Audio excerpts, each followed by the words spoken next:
Hello and welcome to this football tactics video with Coach Rees. Today we're going to talk about the different stages of being out of possession. When out of possession we rightly think defending, but there is a little bit more to that. It's influenced by the position of the ball, the approach of the opposition. There are many things that help us do this, but to better understand it we're going to break it down into 3 stages. I will leave timestamps in the description below to each stage, but quickly before we get started, help a coach out, hit subscribe.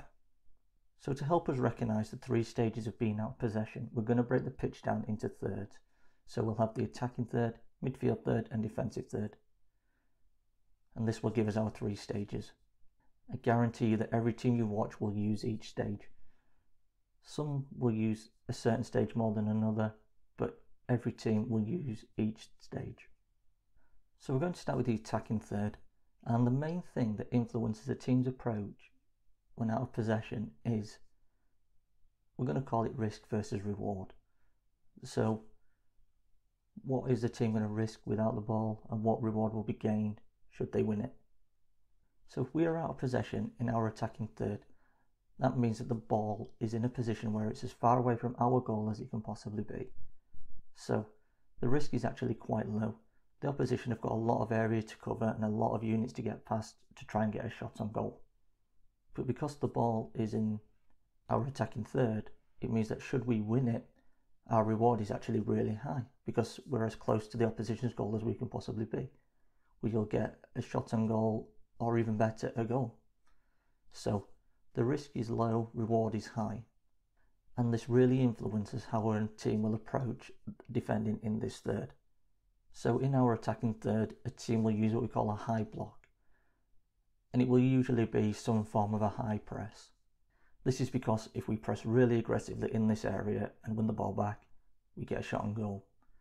And it's an area that we can take a little bit more of a risk. We might make a little bit of a misjudgment, mistimed tackle, mistimed interception. But should that happen, it's less likely to be punished. So a team will be a lot more aggressive and potentially a lot more erratic in this third when attempting to win the ball back. This is because should our high press be beaten, we've got a lot of the pitch to recover into and regain later shapes. So let's move back a third. So we're now in the middle third. And again, let's think about risk versus reward. So the team in possession, the opposition, are now closer to our goal. They've moved up a third. So the risk is starting to increase. They're closer to our goal. So the risk increases. It's pretty much that simple with risk. And because the risk increases, the reward actually decreases because we're now further away from the opposition's goal should we win the ball back. So when out of possession in the middle third, we'll see most teams use what we call a mid-block. So we're essentially just setting up our block to protect the middle area of the pitch. We don't want the opposition progressing further. Although it's a mid-block, we're actually still a little bit aggressive because we can still afford a little bit of risk, but our main aim is to protect the centre of the pitch. So we will start to see certain characteristics come through. We'll start to see short distances between players in the same units, and we'll start to see short vertical distances between different units. In a mid-block, we want to start dictating opposition play. We're trying to force them into areas away from our goal, so we're trying to force them into the wide zones. So let's move it back into the defensive third. In this third, the dynamic changes again. So let's firstly think about risk versus reward. So the opposition are as close to our goal as they can possibly be. That means the risk is incredibly high. A mistimed tackle, a mistimed interception will result in a shot on goal. And because it's close, there's a good chance it will result in a goal. So let's flip that and take a look at reward. We are now as far away from the opposition's goal as we can possibly be. So the reward's actually quite low. There is a slight different element to this. Because the opposition are in an attacking state, that means should we win the ball, they will actually be unbalanced. This will give us a good opportunity to counter-attack from this point. So the reward's a little bit flexible, we'll say. So if we can counter-attack effectively, our rewards could be quite high. If we can't, then the reward's quite low. So a team's approach in this third is very simple. Protect the goal. And to do that, we will protect the centre of the pitch. So in this third, we'll see a team utilise what we call a deep block or a low block. They're both the same thing.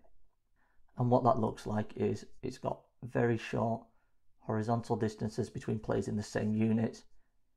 So it'll be very compact horizontally, and it will also be very compact vertically. So there'll be short vertical distances between different units. So between the defensive unit and midfield unit and the attacking unit.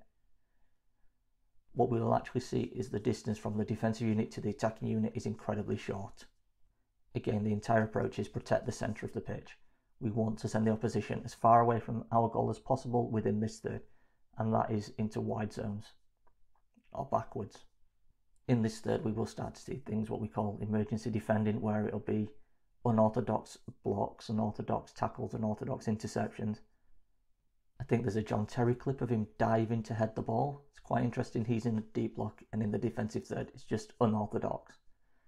You would never teach a player to defend like that, but his main aim is just protect the goal. So those are our 3 stages of being out of possession: high block, stroke high press, mid block, deep block. I guarantee you that every team will use all 3 stages. Some teams will use a certain stage more than another. Some teams will favour a certain stage more than another. Your better teams in the leagues tend to focus towards high press and mid block, whereas your weaker teams tend to focus towards mid block and deep block. It will depend on the team's approach when out of possession and how they want to play the game. Well, thanks for watching. If you did enjoy, please hit that like button, do drop me a comment, and hit that subscribe button. I've been Coach Reese, and I will see you in the next one.